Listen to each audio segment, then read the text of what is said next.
Welcome to Same Side Bossing It. Today in my office, I'm joined by Gemma from Managed Inc. Welcome, Gemma. Thank you for having me. Oh, you're very welcome. So we've just been touching on a little bit about Managed Inc., which we'll come back to later on. Yeah. So take me back to your school days, and then we'll move all the way forward to present day. Do we have to? We do, unfortunately. School. Otherwise, you're going to ruin my format. Oh, I'm sorry. I'm only joking. So let's all the way back to school. Okay. High school. Yes. Yeah. Unless you think there's any context from nursery and primary school. No, primary school I loved. Okay. I went to RBA primary school. Best days of my life. Moved. All my mates went to Right Rubber. Okay. And I was absolutely fuming that my mum sent me to Fairfield High School. So did you go on your own? I went with another girl, Right. but we weren't friends. Okay. So my first day in high school was really lonely. So I'm not dealing with that now. So my eldest has just left primary school. Yeah. They've had a prom. Why? Where's proms come from? I never had a prom at high school, never mind. Well, I didn't. Well, I don't know if I just wasn't invited to it or not, to be fair. Why? So he's just left high school. He's just left primary school and he's starting high school in September. It's only like 4 kids from the same school going, so he's a little bit apprehensive about it. It either works or it doesn't. I know. It is what it is. So on the first day, my best friend I met at 11, and we literally were the tallest in the class, and we were having a class photo, and I just turned around and went, "What are you doing for dinner?" And that was it. So for me, it when I say it was lonely, it wasn't. But from 6 months in at Fairfield, I was bullied the full 4 years. Oh, really? Horrendously bullied. Like, they'd come into the classroom at lunchtime and just taunt me. And I genuinely, to this day, don't have a clue why. To the point where I was in All Bar One Yeah. down the road Yeah. on a night out once we'd left school. And one of the girls literally came over to me and she just said, "I'm so sorry. We made your life hell for 4 years." And I was a bit like, at the time, it's okay. Now I'm like, well, actually, it wasn't okay. You made my life hell. So yeah, that's the first years. And you don't know why? No idea. Couldn't tell you. No, and it was a full year. Like, it wasn't just a few girls. It was the full year. All right. So yeah, that was the start of. So how did you cope with that when you weren't in school? Did you have friends outside of school? Yeah. Okay. Yeah, I did. And I had a nice life. It was good. I just dreaded going into school. But then when I went into 5th year, all the girls had left. So 5th year for me was my time to shine. I came out with no GCSEs whatsoever. Right. No GCSEs. I didn't put the work in, didn't study. My mum always said I was on the way to my child development. I mean, why would I take child development? On my way to my GCSE exam. And I literally opened my book and I lived on Onshore Road. So it's, a mile down the road. That was my revision period that I told her to shut up because I'm revising. And yeah, failed. The only thing I got was English speaking. Is that even a GCSE? I don't think so. I don't. But it was on the paper. But I made talking a living. So do you think did that stem from the bullying that you suffered during school? I just wasn't interested. School for me, I found it, I still find it, because my daughter's going into year 10, very institutionalised. So People don't learn in the same way. It just wasn't for me. So my wife's a school teacher. She's a high school teacher. She actually works in a PRU, which is a school when children are expelled from mainstream school. Okay. So that's where they go. And when she got into teaching, she wanted to teach because she wanted to teach children, and that was it. Yeah. Do you know what I mean? Yeah. But there's so much the bureaucrats? Yeah. That sort of, it's terrible. Like some of the stuff that she has to do, and they had to stop using red pen and things like that because it was negative and things like that. But it's like, for me, the way I see schools now compared to when I went to school, And even when my dad talks about when he went to school, although the way you're taught has maybe changed, the structure of what you're taught hasn't changed Absolutely not. in so many years. No. Like, I've had guests on that we've talked about. I mean, Fern, who's from Hidden Kitchen, she came on, and although they do cooking, they don't do bakery. They don't teach you how to do these things. They don't No. teach you any life skills. Stew. Or Yeah. it's crazy. But I have had that with a few of my other guests where they just said school just didn't fit for them. It needs updating. So, like I was saying before, Georgia, she would love to be an estate agent, letting, and literally, there is, until you get to college, even college, when you move from high school to college, they don't tell you what's out there other than she goes to Ashton sixth form. I'm not slating Ashton sixth form, but it's just you either do, if you want an apprenticeship, hairdressing, Yeah. beauty. It's all stereotypical to boys and girls. No, it is crazy. Sorry. Yeah, it is crazy, but how does it change? Who can change it? That's the problem. You know, it's like I've got Brooke who's just started with me, who's an apprentice. But she's had to not go to college and source this herself Yeah. in order to try and get into an estate agent. Which is wrong. Me. It's 'cause, I mean, on one hand, I think to myself, that's initiative. Yeah. So I've said to Georgia, if you want an apprenticeship, Yeah, it go will- find it. go find it. Has she done it? No. But I know she's got it in her to do it. For me, I want to help her, but I don't want to then go and find her a job because that's not going to help her in life. Yeah. It's helping her and then there's doing it for her. Yeah. Yeah. And I definitely don't want to come and work in May. She's amazing, but I think we'd clash because I'm a mum Yeah. at the end of the day. Yeah. No, I understand that. So Heather, that works for me. We had her daughter in for a bit when she first left school. And there was a little bit of dynamic there, but it worked. You know, it Yeah. filled a hole for her for the time being. Yeah. You know, and then she's gone on to do an apprenticeship as well. So yeah, there is options out there. I just don't think there's as many as what people think there is. Absolutely not. No. Okay, so back to you. So you go into your GCSEs, you don't pass anything other than No. English speaking. Yeah. So then what does that look like after you've left school then now? So then I got an apprenticeship. Okay. Didn't even turn up for the interview because I didn't really understand what I was going for the interview for. I had my national record of achievement. Yeah. Do they still do that? No. They don't, do they? No. I don't even know what was in it. I think it was just like a personal statement and a signature through. I can't even remember. Well, was it yours red? Yeah. Like a red maroon This is all colour. I Yeah, thought. it was, wasn't it? So I think I had some certificates in it. I don't know what they were for. I don't know. Maybe I should ask my wife. I'll ask her.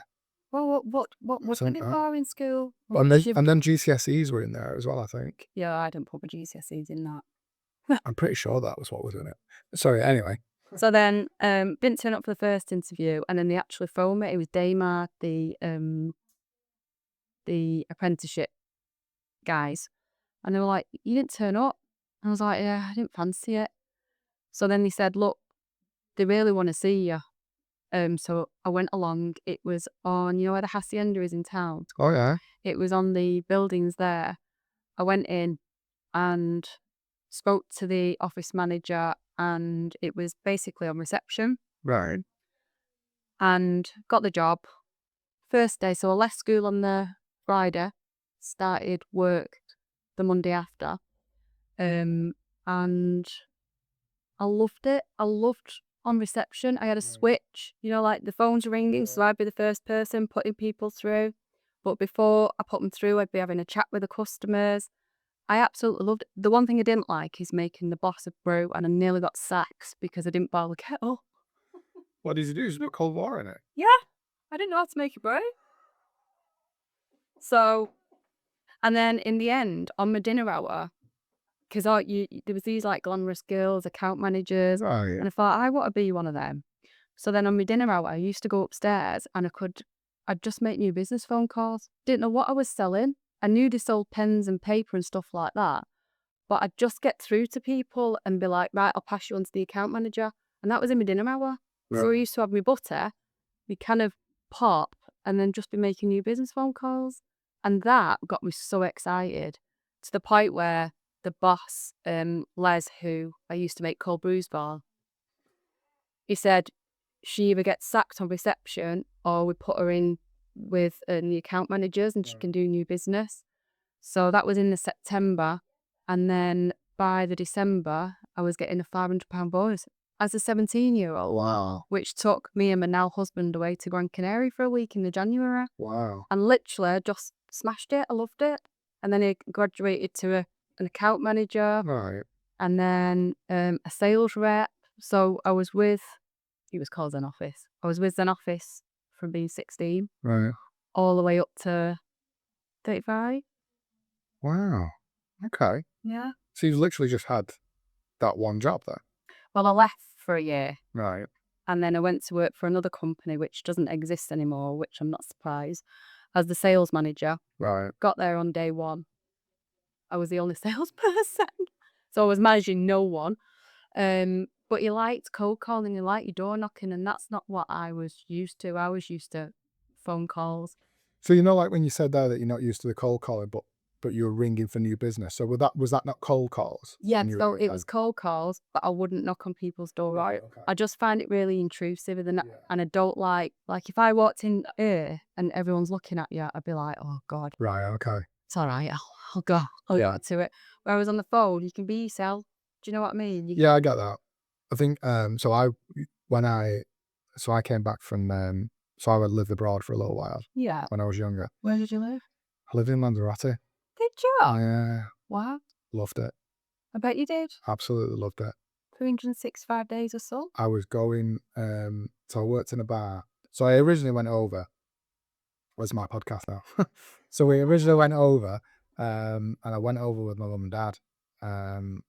And so we went over. My dad had this idea that he wanted to do photography, but he was. Do you remember years ago? They don't really do it anymore. Do you remember years ago when you used to go into a bar abroad and you'd have someone sticking a camera in your face, taking a picture, and then try and sell you a keyring? Oh my God, it happens in Staley. I've got so many from Staley Bridge. So that was my dad, Wow.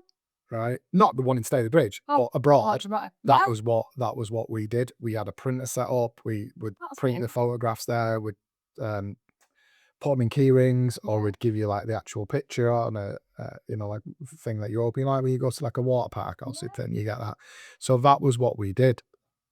But I wasn't into photography like my dad was. Yeah. So, but I enjoyed talking to people. So it would be me that would go and talk to them and say, do you want your picture taken? Let's do a funny pose or whatever it may be. And I said to my dad, I sat my dad down. We've been doing it maybe a month or two. I was like, this just isn't for me. The idea of doing something with my dad appealed to me more than actually the thing that we were doing. I sat my dad down at the end of in a bar in Costa Teguise in Lanzarote. It was called Cactus Jack's. And I know, right? And we were sat in the corner and I was saying to my dad, look, I said, it's just not for me. I said, I just can't do it, Dad.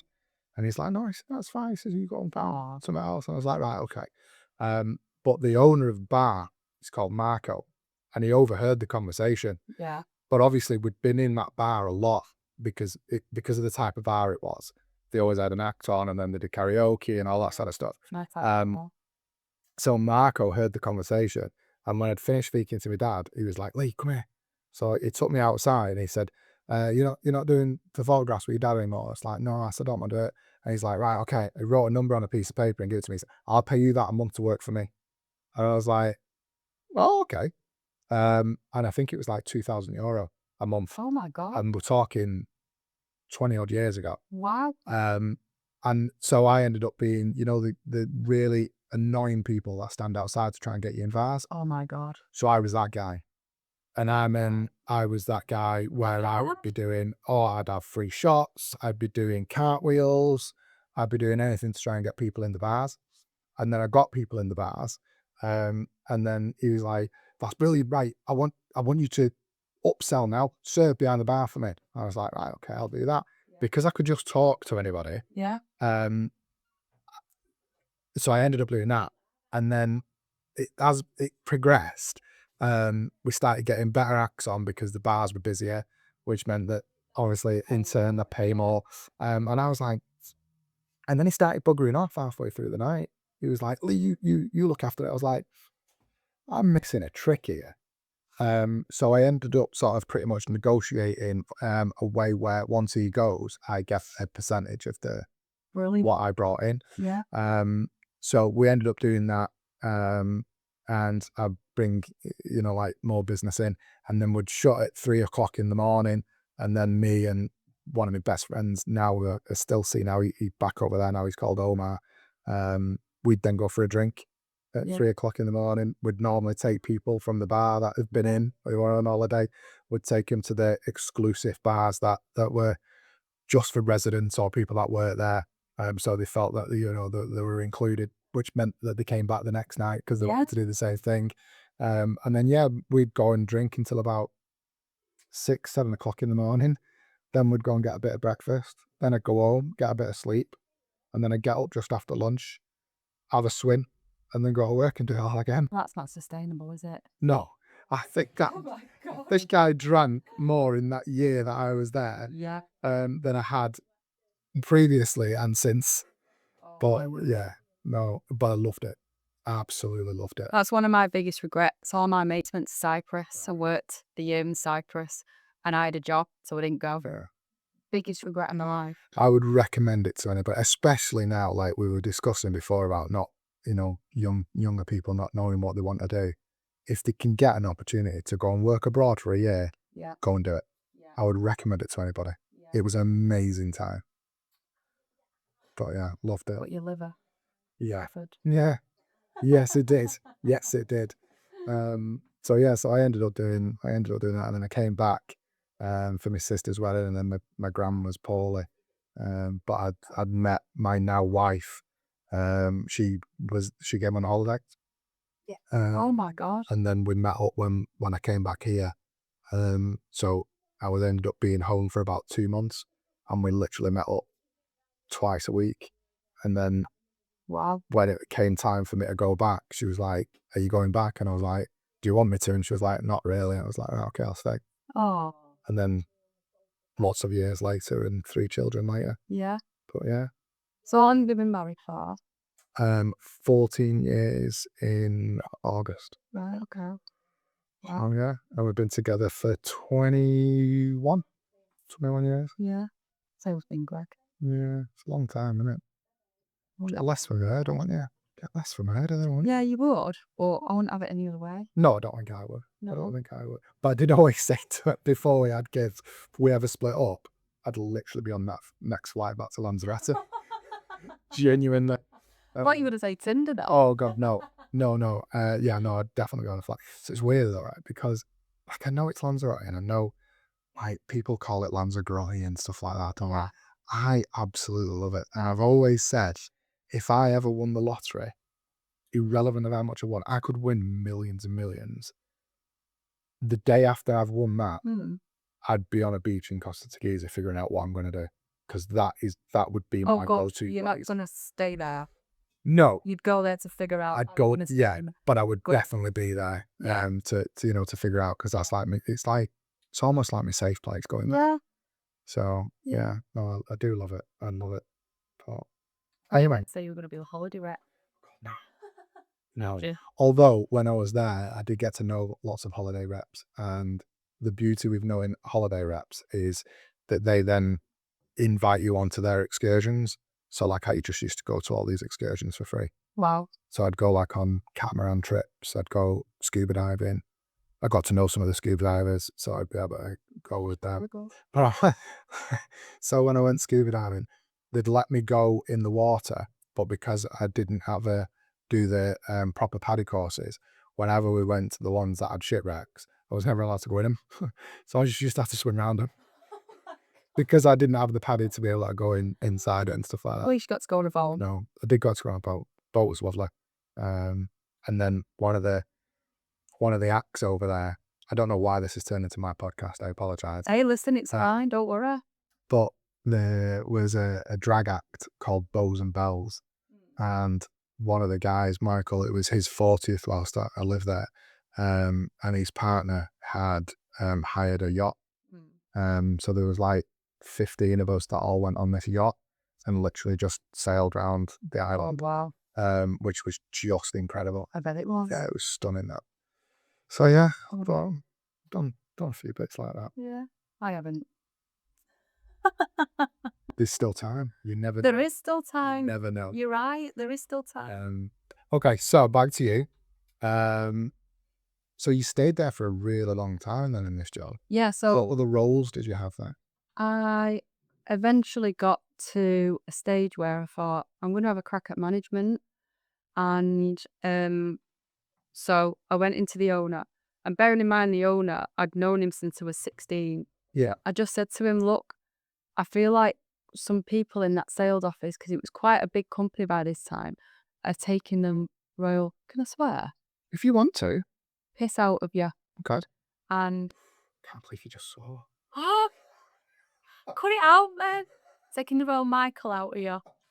And I feel like you could be earning more money if I could just let me prove it with one team, because you had like teams. Right. And I had a team of 5. Then you had somebody else leading another team, another team. But then you had a sales director who was like a chocolate Fireguard. Literally, we were sat in a meeting once and she had to pull up a screen, and in her emails was Facebook, Azos, Next, nothing work related. Right. I won't name who she is. However, I had a grudge against that because I was working so hard. I'd put my kids into before school club at 7:30 in the morning. They'd be the first there and the last out. And yet you're the sales director and I'm working for you. Now that doesn't sit right with me. So I said, just give me one of the teams, another one of the teams, and let me run it. And I smashed it. I hated it. I was just like, this people thing is not for me. Not for me. I'd rather be out selling, being an account manager and winning new business, because that was my passion. So it was more you didn't like managing the team. Is that what you I mean? hated it. I hated managing Right. the team. I mean, now I've got my own business. Yeah. It's all about managing the team. However, you've got people in there working for you that you want in your business, rather than trying to fit a square into a round hole. That's Yeah. it. So yeah, and I always took a bit of umbrage at the fact that this guy is employing you to do a job, yet you're taking the mick out of him. And I wanted to be the person to, like, have a bit of passion about your job, sort of thing. But the sales staff just didn't. They didn't. And So why do you think that why are you built like that then? If you went through school being bullied, yeah, you didn't pass any of your GCSEs. no, Did you take your GCSEs? yeah, every single one. Okay. So you didn't pass any of your GCSEs apart from English speaking. Yeah, Which I think we got English language and lit. Actually, got a it might that would make Yeah. sense. That would make more sense. Yeah, So you got your English language and lit. You didn't want to go to college. no, So where does that drive come from, do you think? I don't. I genuinely don't know. What do what did your parents do? Something like that. My mum and dad split up when I was 3, Okay. and then my mum got with my stepdad, and then I lived with my mum and stepdad. Right. I saw my mum get up every day. She was a WAG officer, Right. and I was the one at nursery in the mornings before and after school clubs, or in fact, I didn't even have them at that stage.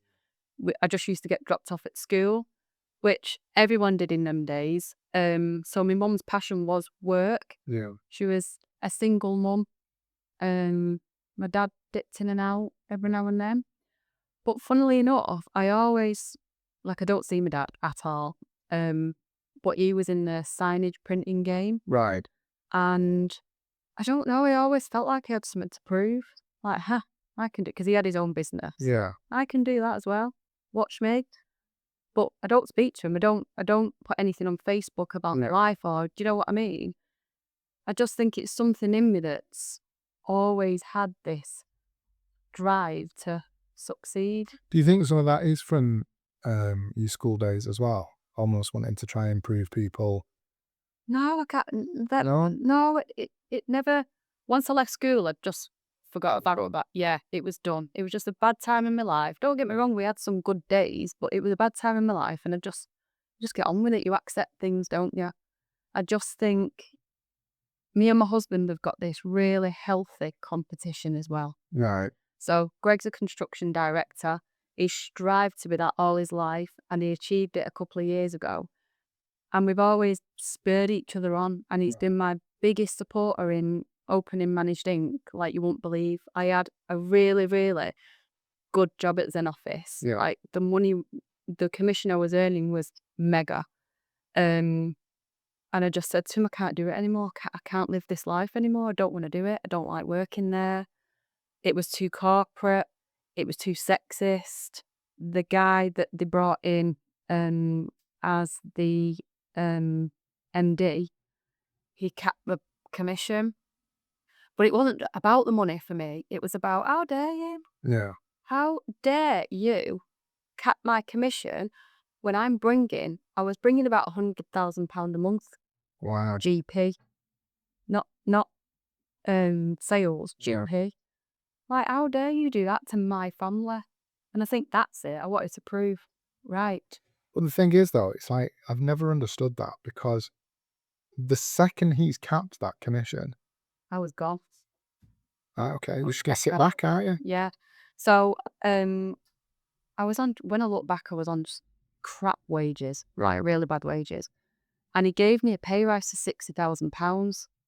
And I said to him, all right, what's my commission on top of that? Well, it's capped at this. And I was like, but but you guaranteed your wage. I don't want to be guaranteed. Yeah. My hunger comes from smashing my targets and going over my targets. It doesn't come from sitting back like everybody else out in the sales office, just taking on whatever they can. It's just not me. So I think, So I told an interesting story, and I think it's the last podcast. So whoever's listening are going to hear this story twice. But it's interesting you say that about the commission. So I don't know where this story came from, but it's a story that I've always had since being very young, actually.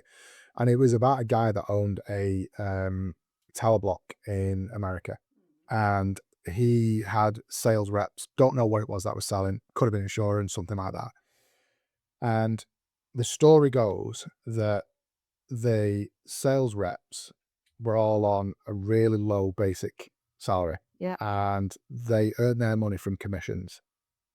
Um, but the story goes that he asks this guy, whoever's interviewing him, he says, "Who do you think in my office is paid the most basic salary?"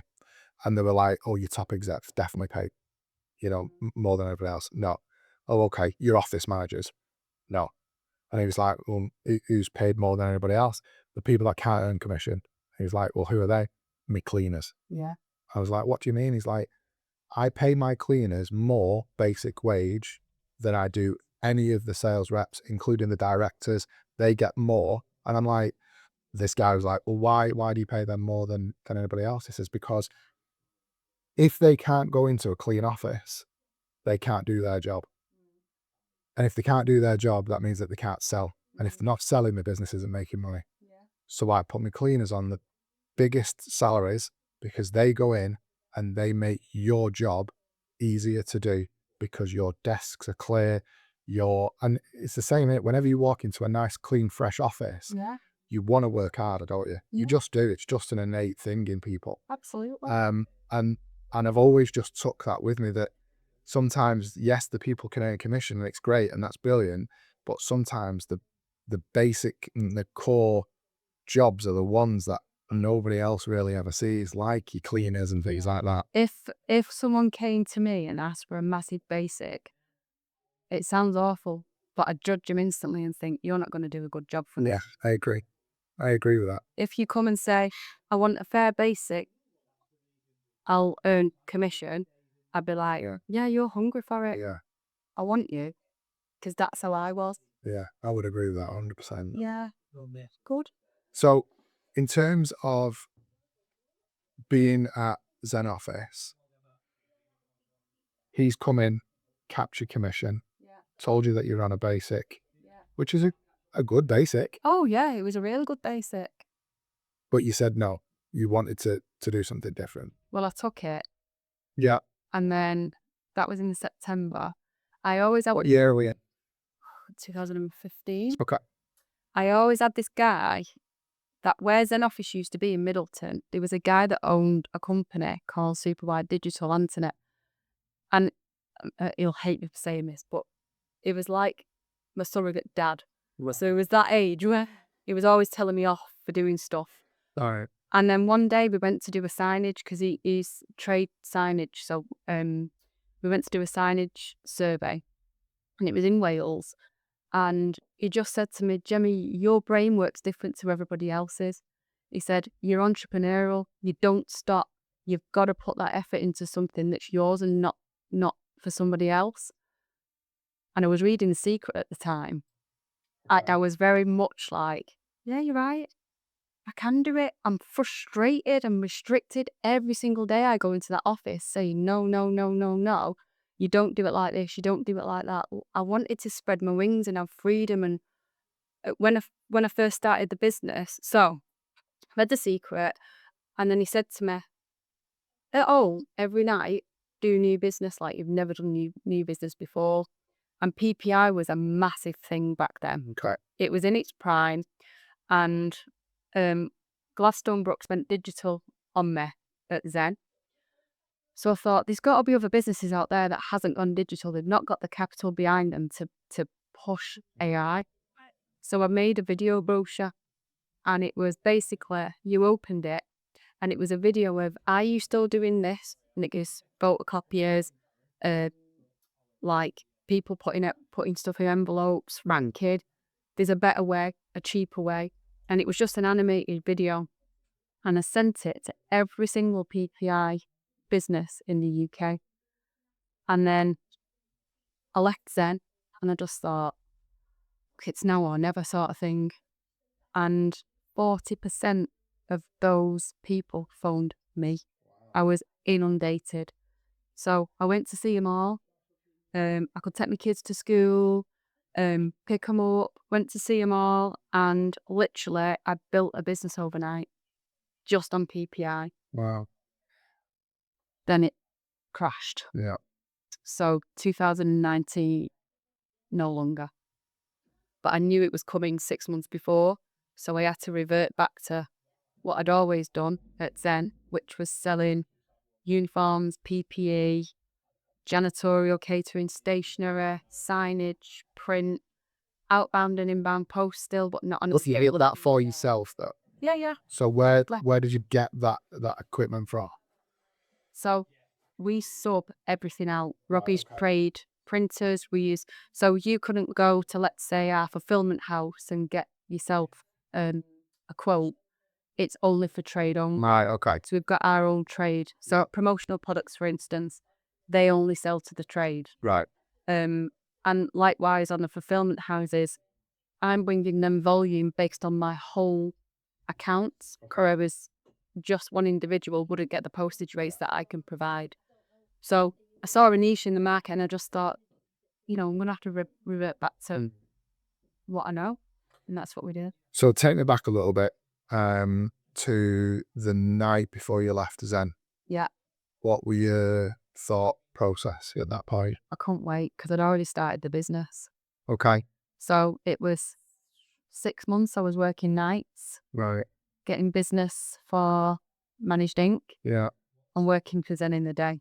Wow. And then it was hard work. Don't get me wrong. 2 young kids. Greg still working full time. But I was in my prime, and it's something I wanted to do.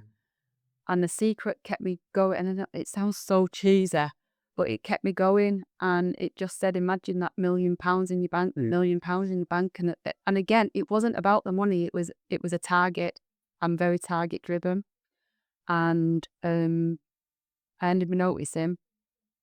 And the guy who capped my bonus said, you're doing me a massive favour. And I thought, Really? yeah, you've done us a massive favour because your wage is too much because I was carrying everybody else in the company. God. Yeah. And that was after what, 20 odd years of working? I thought, you arsehole. Was the main guy still there that year? Les, no, he was in and out. Right. Like they sold it in the end. So when I'd left 2 years later, it was sold. So I could see where it was going. Yeah. But I wasn't about to be sold as part of Yeah. the furniture. I wanted something better for myself. How much notice did you give? 3 months, and I lasted 8 weeks, I think. 2 months. I was gone. Like, I was like, but then I had a company car. So, I don't know what happened to it. It was gorgeous. Videos in the back. It was an Evoque.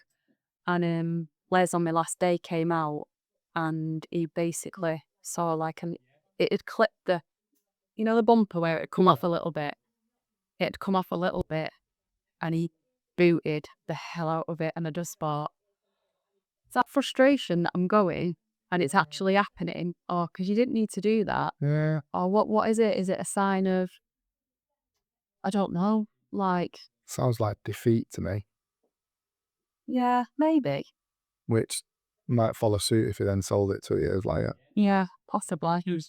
He became a very rich man though when he sold it. Yeah, I bet he did. Because I think it was the building that he sold more or anything for business.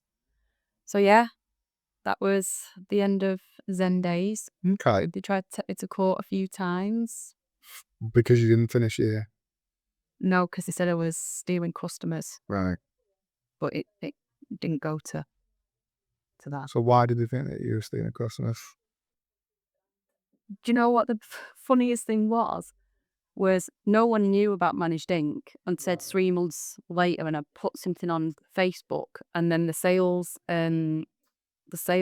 director picked up on it and then they did a bit of research on Managed Inc. And Les literally sent me an email saying HMRC are after you. Right. And I was like, after me? So I went in for a meeting with him and his HR and he had a piece of paper written on the top, Gemma Taylor. So I said, go on, what's all this about, HMR? I got like, I've paid my tax. Yeah. I said, he went, well, there's tax evasion and tax abrasion. What? There's two tax laws. And he was going on and on and on and on. And I just said to him, Les, I was an employee. Like, if there's any tax that's not been paid, Yeah. that's on the on there. employer. Yeah. And when you've grown yourself and you're running a business and you're like, don't try and belittle me and scare me. And that's what he did. And so after all these years that I've built your business for you, you're going to do this to me. I went away and thought, after my 6 months restrictions, you're having it. Yeah. So that's why they tried to take me to court. Right. But it didn't go anywhere. Gosh. Sounds pretty bitter, that, doesn't it? Yeah. That's a shame after all those years that you'd put in. Yeah. You'd think they'd have it. You'd think they'd be championing you. Yeah. Do you know what I mean? To do well, you'd think that they'd be proud of what you've done. Yeah. Rather than do that. I did try and do it years before and he found out and he got me in a room and he said to me, if you want to go on your own, you're never going to make it on your own. You need me. Right. And I'll off 51% and you'll off 49% and you'll pay me $6,000 to use all my facilities a month. And I thought it was a good deal because I thought, God, he could have sacked me. Like for finding out that I was going to try and turns out I got myself an accountant, brought the accountant in and the accountant's like, so she's going to do all the work, pay you $6,000 and you're going to get 51% of it. Yeah. And I thought, now you put it in them terms. I said, I'll pass. Still got a job. Absolutely. Yeah. Okay. So you've started Managed Inc. Yeah. All very PPI orientated. Yeah. But 2019, did PPI go by the wayside? August 2019. Yeah. Okay. So what do you do then? So 6 months prior, I was basically thinking, I'm back to my roots. Yeah. Print, promotional, merchandise. And to be fair, we just slipped back into it. And at the time, my covenants had come up, so I could actually go to the customers that I'd dealt with before. But his staff then found out about Managed Ink. We're going out to all my old customers saying, "Have you heard about Gemma? She's opened up like Managed Ink. Can you believe it?" So actually, they were selling on my behalf because they knew how good. What? They didn't know. Because I wasn't advertising anywhere. So literally, we was inundated with phone calls. "Have you started up?" And I was like, "Yeah." And they were like, "Oh, Zen have gone downhill. Can we come to you?" Of course you can. Yeah, absolutely. So that's how the ball started rolling. And then there was only me, and then there was Steph and Leanne, who actually worked at Zen, who were my right-hand women at Zen. Right. They had that much faith in me that they jumped ship and Wow. come to work for me. And they're still working for you now? Unfortunately not. Okay. Shit happens. Yeah. But yeah, they were brilliant. And then Karen came. She was the purchasing manager at Zen, but then she set all the systems up for me and things like that. So yeah, and then we just grew and grew and grew. There's 10 of us now. Wow. We're more focused on customer service rather than sales, rightly or wrongly. Yeah. Because once you've got the customer and nailed the pricing, you've got to deliver that service, and we sell that much stuff and provide that many services that you've got to be on your job with your customer service. So break down for me, like I'm 5, exactly how your business model works. So there's me as the MD, but I am also new business and an account manager. There is Claire, who's an account manager, Rachel, who's the account manager, and then there's Kelly, who does all the office supplies, processing, ordering. She keeps us all in check, to be fair. Okay. Her customer service is next level. There's Steve, so once we put the order on, the system for furniture, promotional products, anything branded, workwear, anything branded, he then picks it up from a proofing stage, chasing approvals, right through to delivery with a customer. And then you've got Becky, who we've actually got a technology side of the business where Becky started in November, but she's been in technology for a while. So it's all about automation. So let's say, for instance, you've still floated about requisitions on a piece of paper and you've got the MD to sign it. It's all about digitalising that kind of paperwork. Okay. She does printer contracts, mobile phone contracts, BT contracts. So we're a partner of EE, Vodafone, BT. She'll kill me for forgetting your one. What's your other mobile phone person? Who have you said? EE, EE, Vodafone. Vodafone, BT. There's one more. Who's the other one? I was going to say Orange then, but that was EE, isn't it? Where's Vodafone? just said Vodafone. Oh, Vodafone. Anyway, the other one. Yeah. Oh, to it's yeah, he's the main one. EE is a massive now, right? Yeah. Orange was EE on it. I've no idea. I chose the lot side of it. I don't think Becky will remember Orange, to be honest with you. She's only 34. But not that old. We've got 10 years on her. So, I'm going to quickly digress. So, when we moved office, though, I'm going back a few years ago now. So, no, it wasn't when we moved office because I moved in January, but we must have been clearing out the basement, and I had a young girl work for me. She was only maybe 19. She was called Hannah, and we're clearing out the office and everything, and she picked something up. She was like, "What is this?" And I was like, "Please tell me that you know what that is." She's like, "Don't have a clue. It's a floppy disk." She didn't know what a floppy disk was.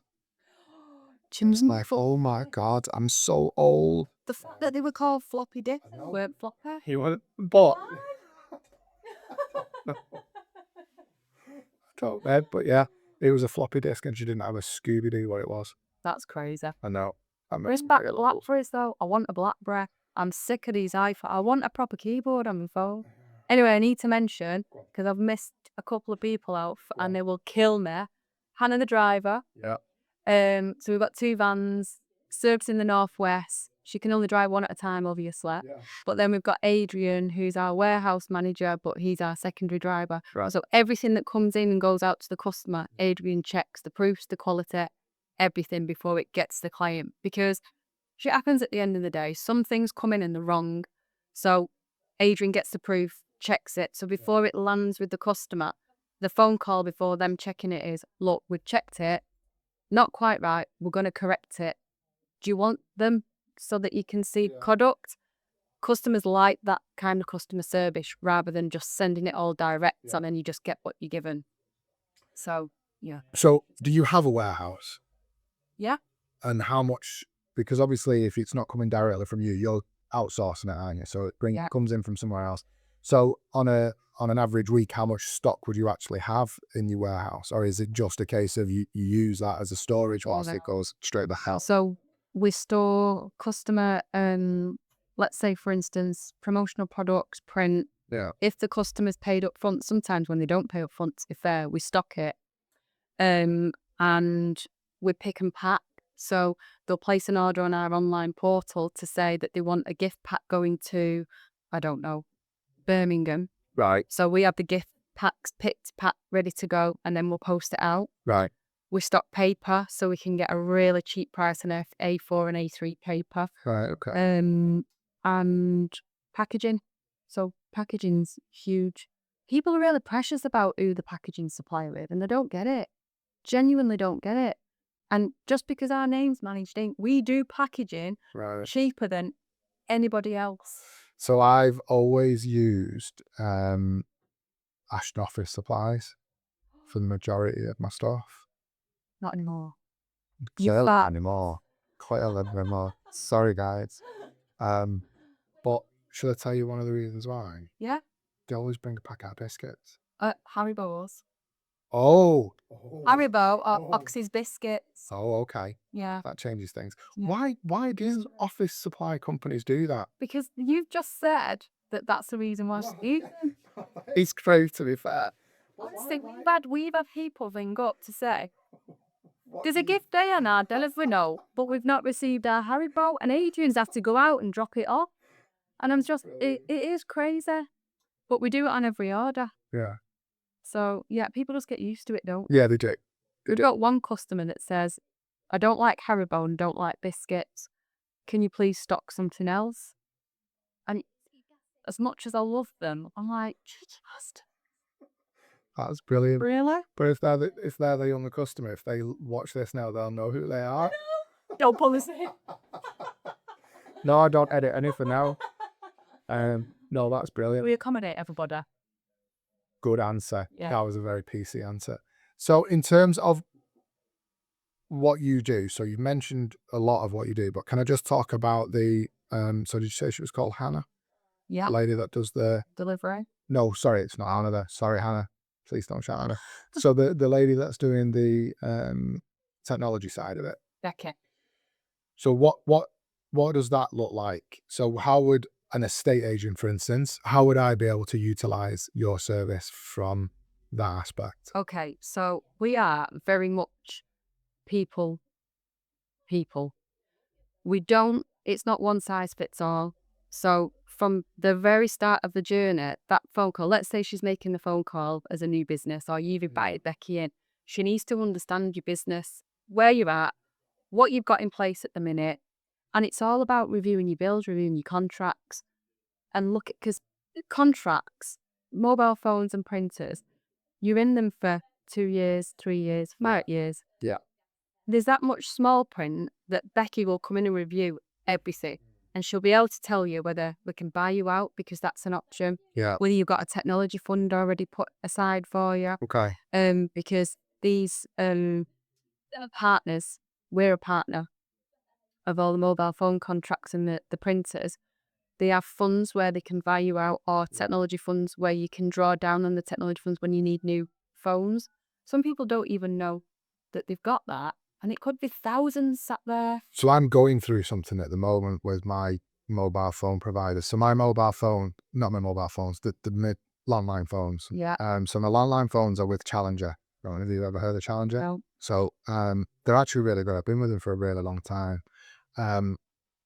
But I use a property software portal called Alto, and a company called CRE Group got in touch with me and said that they have a exclusivity deal with a company called Call Switch. And Call Switch are essentially they manage the phones, and so if I want to transfer my phone to my mobile, and I've got an app on my phone that will allow me to do that. Yeah. But they have an exclusivity with Call Switch that allows the phone to ring, and then what it'll do is it'll use AI to transcript the phone call and directly put that note onto my system. So it saves, it's really clever. Yeah.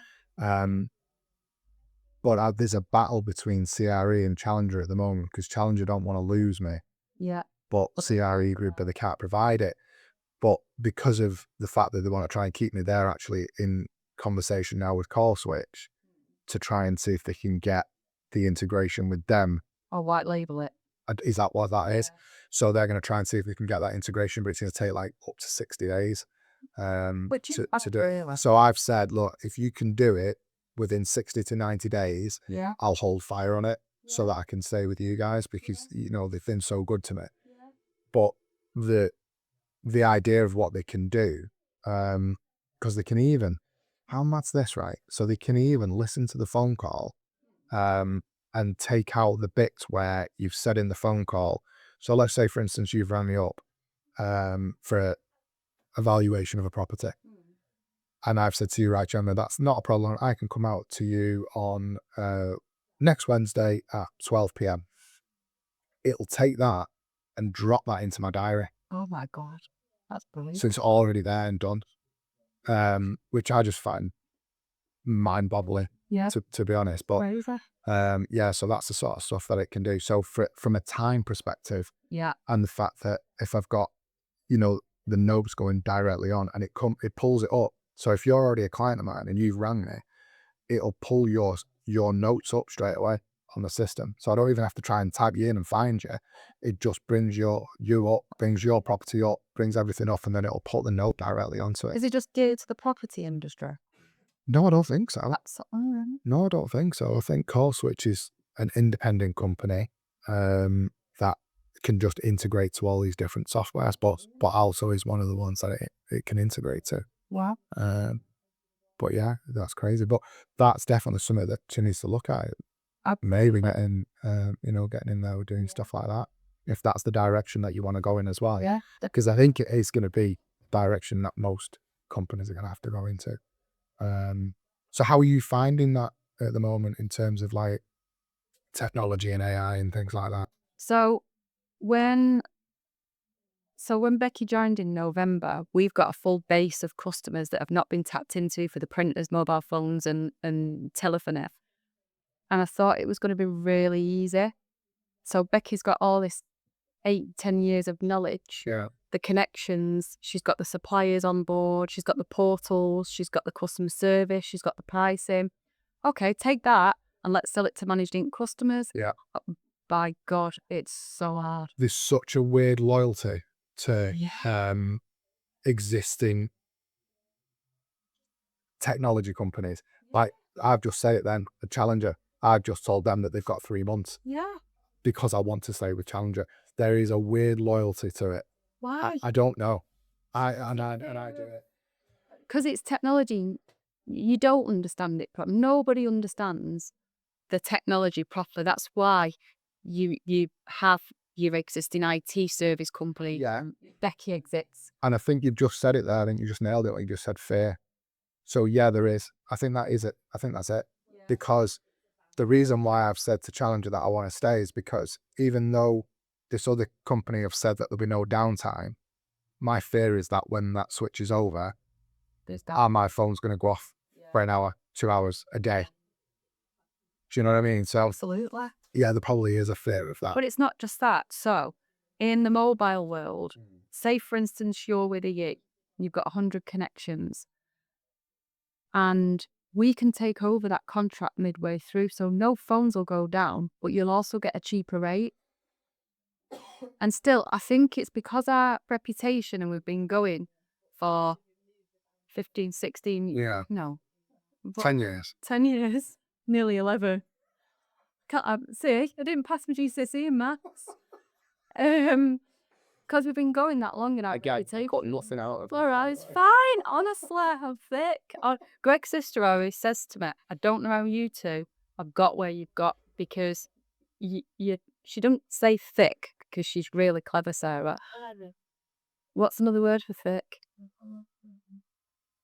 I don't know. I'm too thick to know. Anyway, she says it in a clever way. But what was I saying before? You were talking about technology.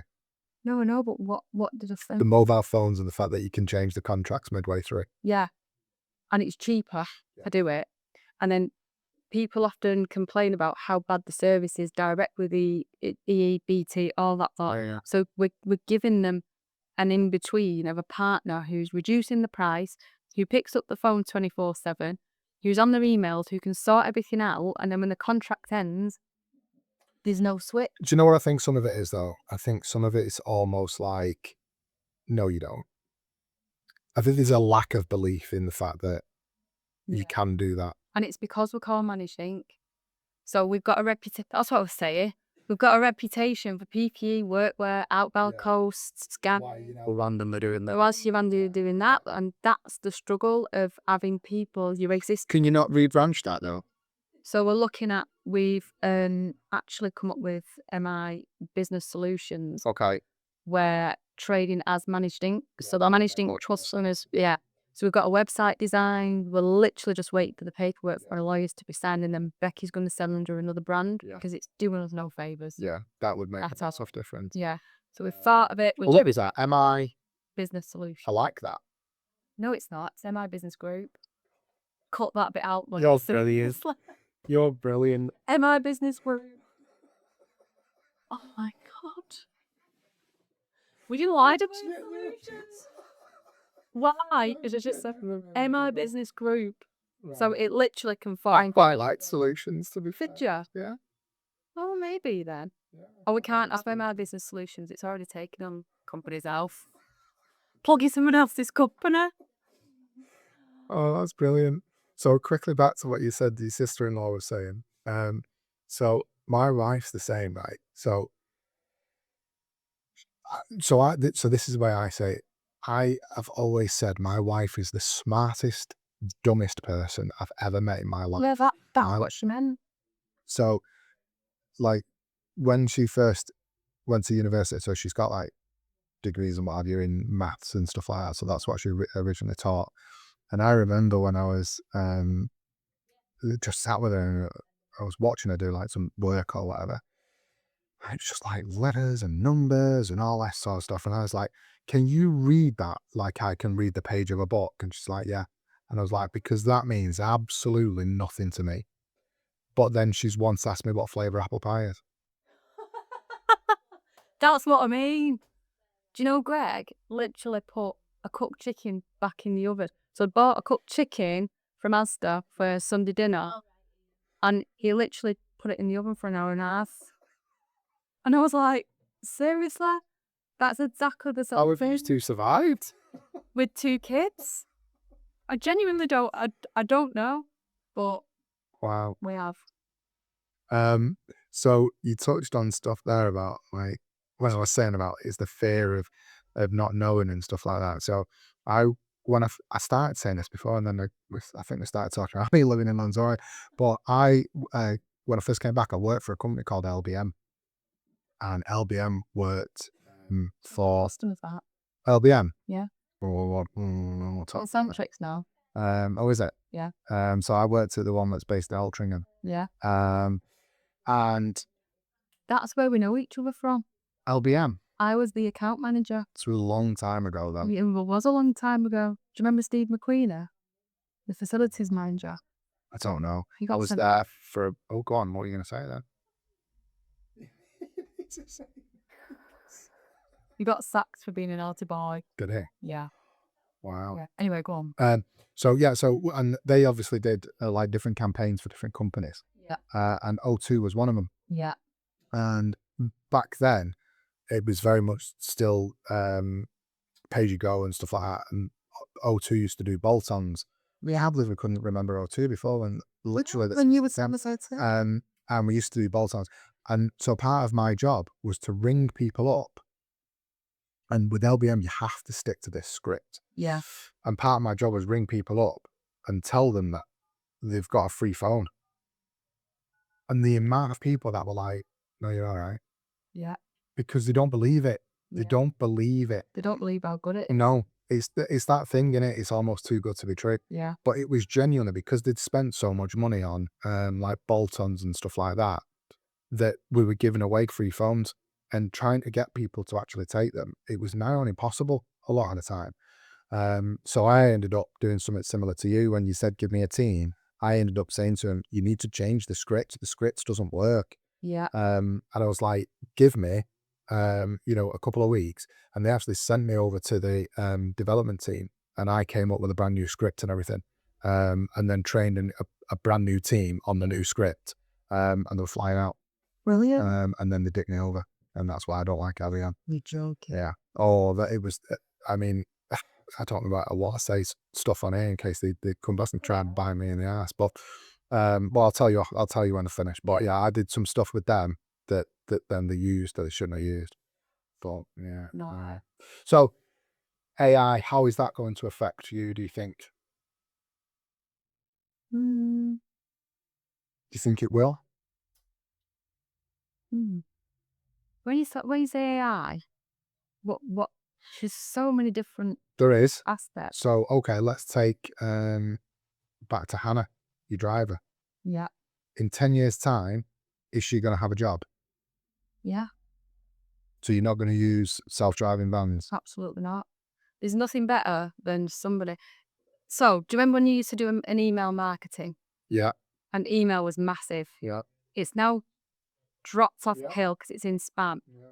And you're still back to letters through the post where you get the Royal Mail twice a week, on face-to-face appointments. So everything comes back around. So why would you get rid of one of your best staff that faces your customers and sees your customers every day and brings stuff back to you to say, I saw this. Yeah.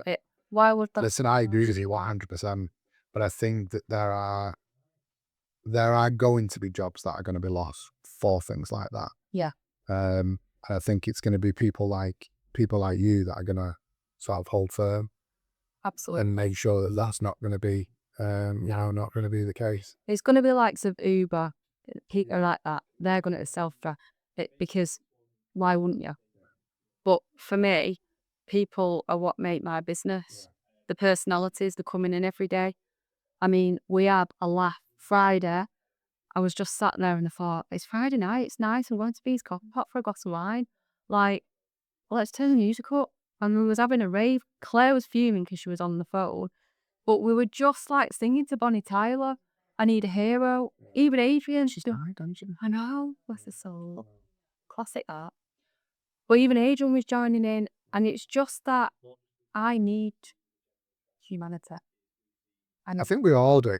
yeah, And I think that's some people don't. But no, but I do think that's the risk though as well, of like the way that AI is coming in and the way people use it. I mean, people just Google, yeah, and stuff like that. Everything, Claude. I mean, I don't get me wrong, I love it. I do love it, but I think we're on the verge of it taking over what we do, yeah, and we're allowing it to. yeah. But I mean, it's like things like that with the phone system and stuff like that. Like that's going to be an absolute godsend for me. Yeah. So I'm going to have to use that. But it's not going to take a human out of the equation because you still need that human to answer the phone and make the calls and go out and see your clients. I think it'll be people like taxi drivers and things like that that'll probably suffer, and like long distance lorry drivers and things like that. Yeah, imagine that though. Like a long distance. I mean, not necessarily here because it's not long enough, is it? But like, can you imagine America where they've got to, deliver something from one side of the country to the other, and they do it in like these big long van train things, don't they, and stuff like that. But someone's driving that. They've got to have a break. They've got to stop to have something to eat. They've got to go for a wee, as opposed to making it driverless and it just start and end. That's it. That's petrifying. It is, isn't it? Yeah, it is petrifying. So I've talked about this video a few times on some of the other podcasts, but there's like this video where it's like, you're not going to drink that now, are you? That's going to be freezing. It's black coffee, there's no milk in it. It's still going to be cold though now, isn't it? Been sat here an hour. It's cold, isn't it? It's not. It is, you just don't want to say it. I drink it to the end. I won't waste food or drink. But there's this video of a person, it's like a conveyor belt of whatever it is they're taking off harbour. It's a person and a robot, and it films it over 3 days, and it films the person coming in, clocking in, going for a break, going to the toilet, going for lunch, going home, coming back the next day, and then it counts how many they do, how many the robot does, that does it for 22 hours. It goes and charges for 2 hours, takes itself and goes and charges for 2 hours, and then comes back and carries on.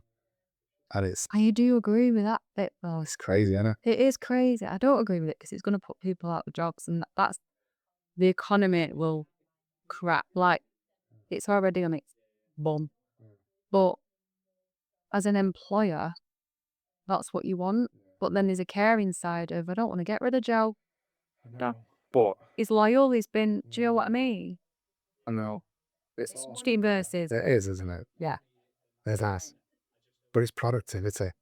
It's job displacement, I get that, but and there'll always be job displacement whenever, you know, things progress. Same as the Industrial Revolution and all that sort of stuff. And, you know, we all used to go out and do crops, and then tractors got invented, and then so it's just jobs displacement. I think it's just the speed at which this bit's happening as opposed to, you know, in the past.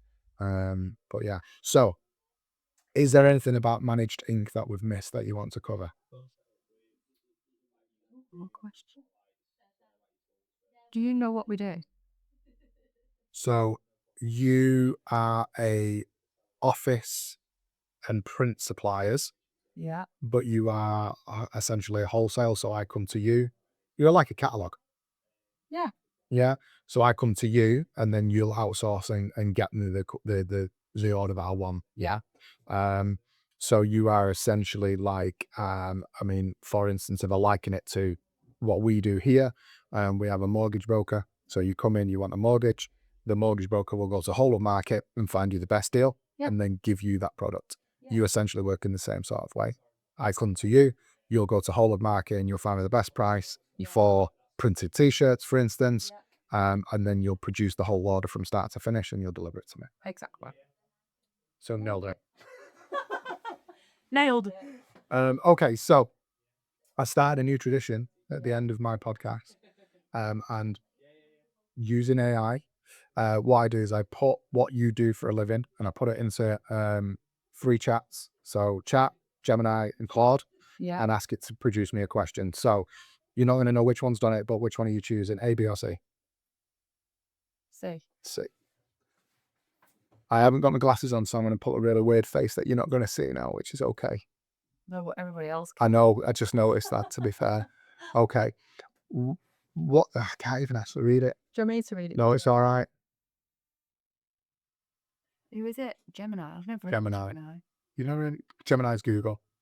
What's the absolute worst artwork that you've been given that you've had to do for somebody to print on a workwear? Workwear. Yeah. Not workwear. Okay, tell me not workwear then. A brochure. Okay, what was the artwork that you had to produce? I'll do it. Well, it's all right. It is all right, and we have laughed about it. To be fair. Go on then. It's I won't name the company, but they produce bull sperm, Okay. and we do the brochures, Right. and it was, you can imagine, Yeah, well, I want you to tell me anyway. it was like cow porn. So when the artwork come through, I opened it up and I was like, what the hell? What is this? So it was like a porn mag for cows Wow. and bulls and farmers. That's So the word that's wow. But Yeah. but did he do the job? What, the bull or? No, the leaflets. What they wanted, the It brown. must have done, yeah, because it happens every quarter. Absolutely. Oh, it's amazing. I know. Wow. Okay. So thank you for that. So that's my new That was the tradition. best question ever. Why is that? What Who's is the other one? I can't do another one. That's the question that you've got. I can't break tradition when it's only the second week of me doing it. You literally was ruining my new thing. Sorry. You want me to ask you another one? Go on then. Right, let me see what else we've got. Do a better one than that though. That was Okay, what's a high-end printing technique that most businesses wouldn't necessarily know that you can do? no idea. No, because you don't do the printing, do you? No. Okay, I can't ask you that one. No. This isn't going well, Gemma. Go number 2 then. Or you. The print science question. Oh, God. Let's ask me this again. Oh no, but no, you can do that because all right, well we'll take it from me then. So if I want to print this Yeah. and I'm printing that, so if I send you the graphic, can you then recommend what I do with that graphic? Absolutely. So if I want, so my branding colours is pink and black, Yeah. but how would I make that stand out? Because I've done that, but it didn't come out right. Yeah. So why has that not come out right? As opposed to if I send something to you, what would you recommend me do? So but it's your branding though. That's the thing. Right. So on Illumination, like your signs outside, they Yeah. look great because the pink pop from the black. Right. It's how your colours, the 2 colours mix, Right. and you can get like a fluorescent stitch Right. rather than it being a flat pink. Would you make that pop a bit more? Yeah. Right. Or you do the full background, so it'd be a badge rather than just embroidered straight onto your garment. Right. Okay. Because I've got some, so there's nothing on the inside of it, sort of thing either. No. Like somebody said that on some of them, like on the high quality ones, you have something on the back. Yeah. That makes like, Yeah. yeah. So that's what we produce. But you can recommend that. So if I send this into you, you'd come back with and say, look, leave it. I get that this is your brand, but why don't you try this? Yeah. So what we Right. do is do a swatch. So every time we get a new client on, we literally do a swatch with, let's say, for instance, black Yeah. with their branding on Okay. before we print or embroider anything, Right. and say, are you happy with this? And if you come to me and say, that's not popping up, Yeah. I'd go away and make sure that it popped. Okay. Perfect. Thank you very much. Well, I may do that then because, I was going to say, do you want some? yeah, I might do. Is that a better question for you? Yeah. Yeah. All right. Thanks. That's sad.